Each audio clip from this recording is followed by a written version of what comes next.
درود آقا، چطور؟ امروز اومدیم با هم یه ویدیو داشته باشیم دوباره با صدای خودم. انگار بچه ها امروز اومدم ازتون درخواست کنم تو کامنت ها بهم چالش بدین تو انگار اسنایپ که انجام بدم.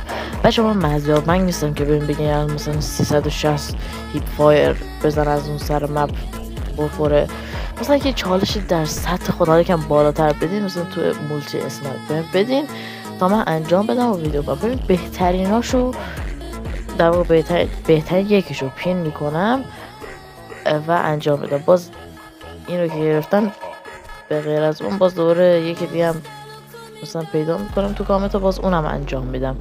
و اگه از این کار خوشتون میاد با لایک کردن میتونیم بهم بگین که مثلا از این نوع ویدیو بیشتر بذارم.